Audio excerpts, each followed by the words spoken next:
ಎಲ್ಲರಿಗೂ ನಮಸ್ಕಾರ. ನಾನಿವತ್ತು ಕನ್ನಡ ಇಂಡಸ್ಟ್ರಿ ಕಂಡಂತಹ ಅತ್ಯುತ್ತಮ ನಟ, ಡೈರೆಕ್ಟರ್ ಹಾಗೂ ಟೆಕ್ನಿಷಿಯನ್ ಆಗಿದ್ದಂತಹ ಶಂಕರ್ ನಾಗ್ರವರ ಬಗ್ಗೆ, ಅವರು ಮಾಡಿರ್ತಕ್ಕಂತಹ ಸಾಧನೆಗಳ ಬಗ್ಗೆ ನಿಮ್ಮ ಮುಂದೆ ತೆರೆದಿಡ್ತಾ ಹೋಗ್ತೀನಿ. ಅವರು ಮಾಡಿರ್ತಕ್ಕಂಥ ಎಲ್ಲ ಸಾಧನೆಗಳನ್ನು ವಿವರಿಸಲಿಕ್ಕೆ ನನ್ನ ವಿಡಿಯೋ ತುಂಬ ಚಿಕ್ಕದಾಗುತ್ತೆ.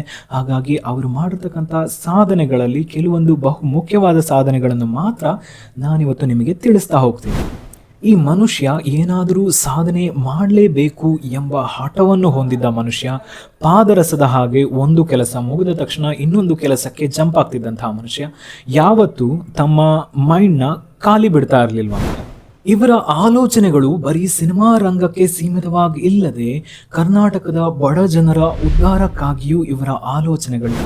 ಇವರಿಗೆ ಕರ್ನಾಟಕದಲ್ಲಿ ಸ್ಲಮ್ಗಳೇ ಇರಬಾರ್ದು, ಅಂದರೆ ಸ್ಲಮ್ನಲ್ಲಿರುವಂತಹ ಬಡ ಕುಟುಂಬಗಳು ಒಂದು ಉತ್ತಮ ಗುಣಮಟ್ಟದ ಜೀವನವನ್ನು ಮಾಡಬೇಕು ಅನ್ನೋ ಕಾರಣಕ್ಕಾಗಿಯೇ ಇವರು ಜರ್ಮನಿಗೆ ಹೋಗಿ, ಜರ್ಮನಿಯಲ್ಲಿ ಒಂದು ಟೆಕ್ನಾಲಜಿ ಇತ್ತು, 2 ದಿನಗಳಲ್ಲಿ ನಿರ್ಮಿಸಬಹುದಾದಂತಹ ಒಂದು ಮನೆ.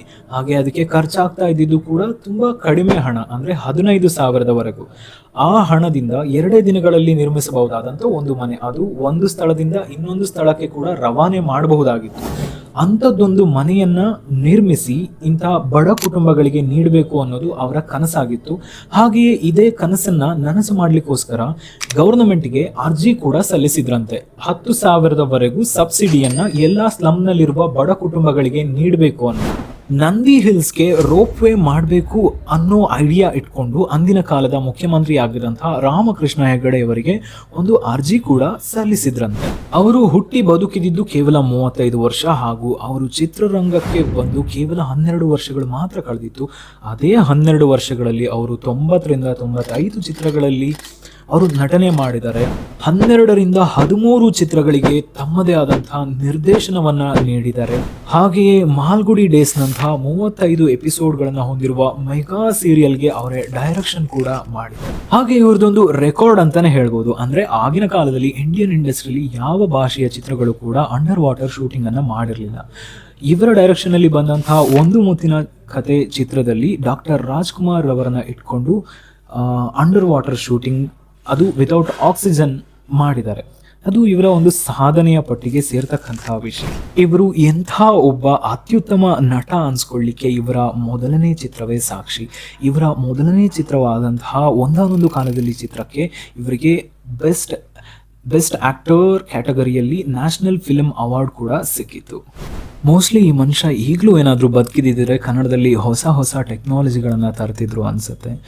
ಜೊತೆಯಲ್ಲಿ ಇವರಿಗೆ ಡಿ ಚಾನಲ್ಗಳ ಬಗ್ಗೆ ಜಾಸ್ತಿ ಒತ್ತಿತ್ತು, ಅಂದರೆ ಒತ್ತು ಕೊಡ್ತಾ ಇದ್ರು ಇವರು. ಡಿ ಚಾನಲ್ಸ್ಗಳು ಬರಬೇಕು, ಪ್ರೈವೇಟ್ ಚಾನಲ್ಸ್ಗಳು ಇರಬಾರ್ದು, ಪ್ರೈವೇಟ್ ಟಿ ವಿ ಚಾನಲ್ಸ್ಗಳು, ನ್ಯೂಸ್ ಚಾನಲ್ಸ್ಗಳು ಇರಬಾರ್ದು. ಬಿಕಾಸ್ ಅದು ಯಾರಿಗಾರು ಒಬ್ಬ ಪಕ್ಷಕ್ಕೋ ಯಾರೋ ಒಬ್ಬ ವ್ಯಕ್ತಿಗೋ ಅದು ಸೇಲ್ ಆಗಿಬಿಡುತ್ತೆ ಅನ್ನೋ ಆಲೋಚನೆಗಳು ಅವರು ಅವಾಗಲೇ ಇಟ್ಕೊಂಡಿದ್ರು. ಅಂದರೆ ಈಗ ಪ್ರೆಸೆಂಟ್ ನಡೀತಿರೋದು ಕೂಡ ಅದೇ. ಯಾವುದೋ ಒಂದು ನ್ಯೂಸ್ ಚಾನಲ್ ಯಾವುದೋ ಒಂದು ಪಕ್ಷಕ್ಕೆ ಸೇಲ್ ಆಗಿ ಹೋಗಿರುತ್ತೆ. ಬಿಕಾಸ್ ಆ ಮನುಷ್ಯ ಆಗಿನ ಕಾಲದಲ್ಲಿ 30 ವರ್ಷಗಳ ಮುಂದೆ ಏನಾಗುತ್ತೆ ಅನ್ನುವಂಥ ಆಲೋಚನೆಗಳನ್ನು ಹೊಂದಿದ್ರು. ಇನ್ನೊಂದು ಅವರ ಬಹುಮುಖ್ಯ ಸಾಧನೆ, ಇದು ನಾರ್ಮಲ್ ಆಗಿ ಎಲ್ಲ ಕನ್ನಡಿಗರಿಗೂ ಗೊತ್ತಿರುತ್ತೆ ಅನ್ಕೊಂತೀನಿ. ಆಗಿನ ಕಾಲದಲ್ಲೇ ಇವರು ಬ್ಯಾಂಗ್ಳೂರ್ನಲ್ಲಿ ಅಂಡರ್ಗ್ರೌಂಡ್ ಮೆಟ್ರೋ ಬರಬೇಕು ಅನ್ನೋ ಆಲೋಚನೆಗಳನ್ನು ಹೊಂದಿದ್ರಂತೆ.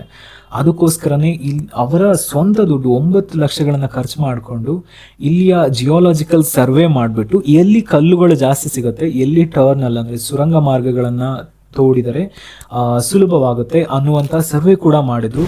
ಪ್ಯಾರಿಸ್ ಹಾಗೂ ಲಂಡನ್ಗೆ ಹೋಗ್ಬಿಟ್ಟು ಅಲ್ಲಿಯ ಮೆಟ್ರೋವಿನ ಬ್ಲೂ ಪ್ರಿಂಟ್ ಸಹ ತಮ್ಮದೇ ಆದಂಥ ಸ್ವಂತ ದುಡ್ಡನ್ನ ಖರ್ಚು ಮಾಡಿಕೊಂಡು ಅಲ್ಲಿ ಹೋಗ್ಬಿಟ್ಟು ಅಲ್ಲಿಯ ಬ್ಲೂ ಪ್ರಿಂಟ್ನ ತಗೊಂಡು ಬಂದು ಆಗಿನ ಕಾಲದ ಮುಖ್ಯಮಂತ್ರಿ ಆಗಿದ್ದಂತಹ ರಾಮಕೃಷ್ಣ ಹೆಗಡೆಯವರಿಗೆ ಆ ಬ್ಲೂ ಪ್ರಿಂಟ್ನ ಕೂಡ ನೀಡಿದ್ರಂತೆ. ಮೆಡಿಕಲ್ ಫೀಲ್ಡ್ನಲ್ಲೂ ಬಹುದೊಡ್ಡ ಕನಸು ಕಂಡಂಥ ವ್ಯಕ್ತಿ. ಅಂದರೆ ಆಗಿನ ಕಾಲದಲ್ಲಿ ಏರ್ಪೋರ್ಟ್ನಿಂದ ಈ ಎಲೆಕ್ಟ್ರಾನಿಕ್ ಸಿಟಿಗೆ ಎಮರ್ಜೆನ್ಸಿ ಹೆಲಿಕಾಪ್ಟರ್ಗಳು ಬಿಡಬೇಕು ಅನ್ನುವಂಥ ಆಲೋಚನೆಗಳು ಹೊಂದಿದ್ರಂತೆ.